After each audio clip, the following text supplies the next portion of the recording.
حسین و حسین کی شہادت ایک دوسرے کربلا کے درد بھری داستان سننے سے پہلے حضرت حسن و حسین کی مکمل زندگی سن لیجیے تاکہ ہم پھر اچھی طرح کربلا کے واقعہ کو سمجھ سکے۔ تو حضرت حسن و حسین ایسے بچے تھے کہ جس سے ہمارے حضور صلی اللہ علیہ وسلم بہت زیادہ محبت کرتے تھے، یہاں تک کہ ان دونوں کو دیکھ کر ہمارے حضور صلی اللہ علیہ وسلم فرماتے تھے کہ حسن و حسین جنت کے پھول ہیں اور یہ دونوں جنت کے سردار ہیں۔ جو ان دونوں سے محبت کرے گا ان سے مجھ سے محبت کی، اور جو ان دونوں سے نفرت کرے گا انہیں مجھ سے نفرت کی۔ حضرت حسن کی پیدائش 3 ہجری میں ہوئی تھی اور حضرت حسین کی پیدائش 4 ہجری میں۔ حضرت حسن اپنے چھوٹے بھائی حضرت حسین سے 1 سال بڑے تھے۔ حضرت حسن کی پیدائش ہوئی تو ہمارے حضور بہت ہی زیادہ خوش ہوئے تھے اور جلدی سے حضرت فاطمہ کے گھر پہنچے۔ پھر حضرت حسن کو گود لے کر حضرت علی سے پوچھا کہ علی تم نے اس بچے کا نام کیا رکھا؟ تو حضرت علی نے فرمایا کہ اے اللہ کے رسول میں نے اس کا نام حرب رکھا ہے۔ تو حضور نے فرمایا نہیں یہ تو حسن ہے۔ اور پھر جب 1 سال بعد حضرت حسین پیدا ہوئے تب ہی ہمارے حضور جلدی سے گھر آئے۔ اپنے ناتی کو گود لیتے ہوئے حضرت علی سے پوچھا کہ علی تو نے اس بچے کا نام کیا رکھا؟ حضرت علی نے فرمایا کہ اے اللہ کے رسول میں نے اس کا نام حرب رکھا۔ حضور صلی اللہ علیہ وسلم نے فرمایا نہیں اس کا نام حسین ہے۔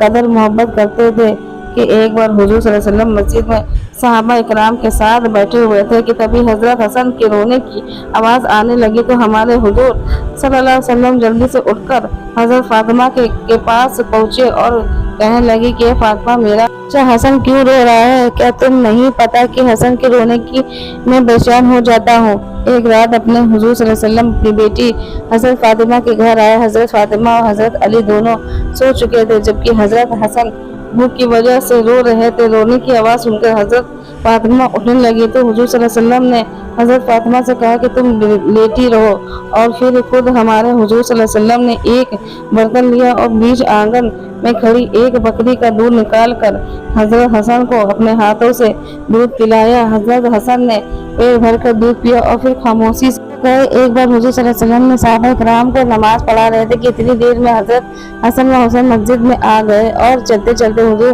صلی اللہ علیہ وسلم کے مصلی کے پاس پہنچ کر کھیلنے لگے۔ حضور صلی اللہ علیہ وسلم نے جب سجدے میں گئے تو حضرت حسن و حسین اس آپ کی پیٹھ پر سوار ہو گئے۔ آپ ہمارے حضور صلی اللہ علیہ وسلم نے سجدہ لمبا کر دیا کہ کہیں اچانک سجدے سے اٹھنے کی وجہ سے بچوں کو کوئی چوٹ نہ لگ جائے۔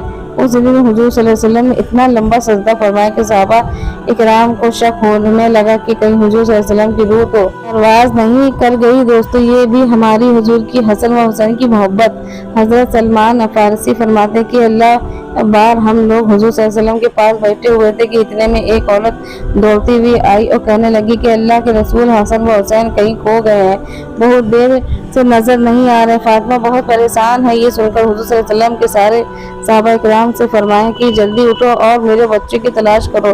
تمام صحابہ اکرام مدینے کی طرف پھیل جائے۔ حضرت سلمان فارسی فرماتے کہ حضور صلی اللہ علیہ وسلم کے ساتھ چلنے لگا، یہاں تک کہ ایک پہاڑ کے اوپر پہنچ کر دیکھا کہ حسن و حسین ایک دوسرے کے چمٹے کھڑے ہیں اور اپنے سامنے ایک کالا ناگ اپنی دم پر کھڑا پکار رہا ہے۔ اس کے منہ سے آگ نکل رہی تھی۔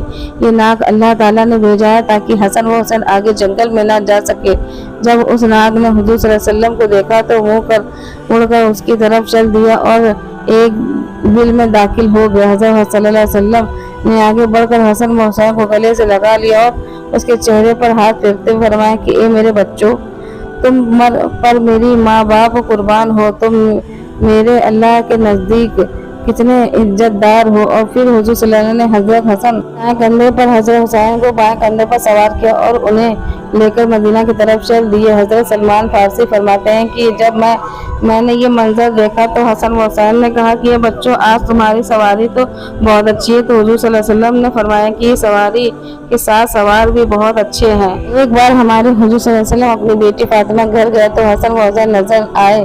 حضور صلی اللہ علیہ وسلم نے پوچھا کہ فاطمہ میرے بچے حسن و حسین کہاں ہیں؟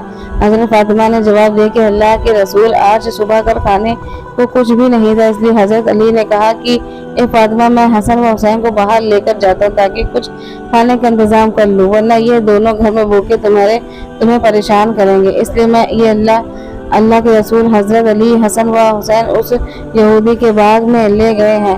یہ سن کر ہمارے حضور صلی اللہ علیہ وسلم اس یہودی کے باغ کی طرف چل دیے۔ اس کے باغ کے پاس پہنچ کر دیکھا تو حسن و حسین پانی میں کھیل رہے ہیں اور اس کے پاس کچھ کھجوریں پڑی ہیں۔ دوپہر کی دھوپ بڑھتی جا رہی تھی تو حضور صلی اللہ علیہ وسلم نے حضرت علی کو بلا کر کہا کہ علی، تم دھوپ تیز ہونے والی ہے، اس لیے جلدی سے میرے بچوں کو گھر لے جاؤ۔ حضرت علی نے کہا کہ اللہ کے رسول، بس میں جلدی سے حسن و حسین کو گھر لے کر پہنچتا ہوں۔ پھر ہمارے حضور صلی اللہ علیہ وسلم نے حضرت حسن کو اپنی گود میں اٹھا لیا اور حضرت علی نے حضرت حسین کو اپنی گود میں اٹھا لیا اور گھر کی طرف چل دیا۔ ہمارے حضور صلی اللہ علیہ وسلم اپنے دونوں بچوں کو اتنی محبت کرتے تھے کہ ایک بار ہمارے حضور صلی اللہ علیہ وسلم نے منبر پر کھڑے صحابہ اکرام کو خطبہ دے رہے تھے کہ تبھی حضرت حسین اپنے گھر سے نکلے۔ انہوں نے ایک لمبی چادر اوڑھ رکھی تھی، وہ چادر زمین پر سمٹ گھسٹ رہی تھی۔ چلتے چلتے حضرت حسین کا پیر اس چادر میں الجھ گیا، وہ زمین پر چہرے کے بل گر پڑے۔ حضرت حضرت صلی اللہ علیہ وسلم نے جیسے ہی اپنے بچے حسین کو گرتے ہوئے دیکھا تو منبر سے نیچے اتر گئے، لیکن اتنی دیر میں صحابہ اکرام نے آگے بڑھ کر حضرت حسین کو اٹھا لیا اور حضور کے پاس لا کر بٹھا دیا۔ حضور صلی اللہ علیہ وسلم نے فرمایا کہ اللہ کی قسم، جب میں نے اپنے بچوں کو گرتا ہوا دیکھا تو مجھے پتہ ہی نہیں چلا کہ میں کب منبر کے نیچے اتر آیا۔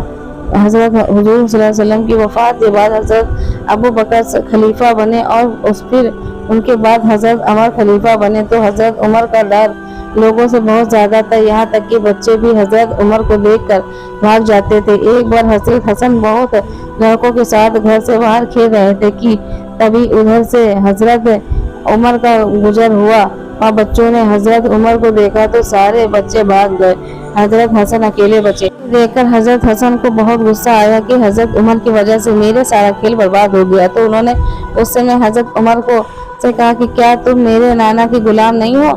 یہ سن کر حضرت عمر رونے لگے اور حضرت حسن کو اپنی گود میں بٹھاتے ہوئے کہا کہ میرے بچے، قیامت کے دن بھی اس بات کی گواہی دے دینا کہ میں تمہارے نانا کا غلام ہوں۔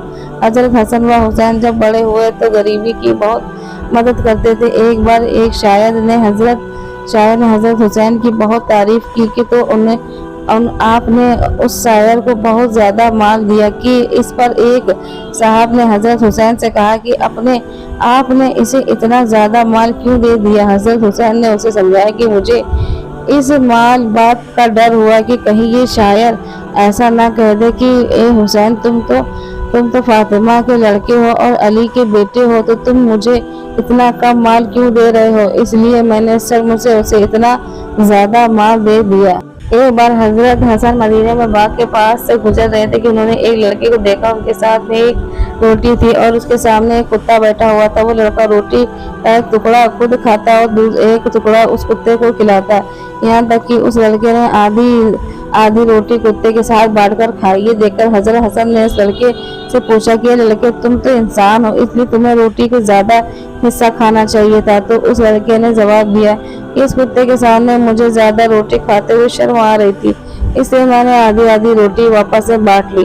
یہ سن کر حضرت حسن نے اس لڑکے سے پوچھا کہ تم کس کے غلام ہو؟ اس لڑکے نے کہا، میں ابان بن عثمان کا غلام ہوں، یہ یہیں کا باغ ہے۔ حضرت حسن نے کہا کہ لڑکے، اب تک واپس نہ آ جاؤ، تم یہیں پر رہنا۔ پھر حضرت حسن باغ کے مالک کے پاس پہنچے، اس لڑکے کے ساتھ باغ کو بھی خرید لیا اور پھر واپس ان لڑکے کے پاس آ کر کہا کہ اے لڑکے، میں نے تمہیں خرید لیا ہے۔ اس لڑکے نے سر جھکاتے ہوئے کہا کہ آج سے میں آپ کا غلام ہوں، آج جو حکم ہوں گے وہ میں مانوں گا۔ تو حضرت حسین نے فرمایا کہ یہ لڑکے، تم میری طرف سے آزاد ہو، میں یوں پورا باغ بھی اب تمہارا ہے۔ دوستو، یہ ہمارے رسول کی نواسے کے کچھ واقعات ہیں جو اگلی ویڈیو میں حضرت حسن و حسین کی شہادت کے بارے میں بیان کیا جائے گا۔ آپ ویڈیو کو ضرور دیکھیے گا۔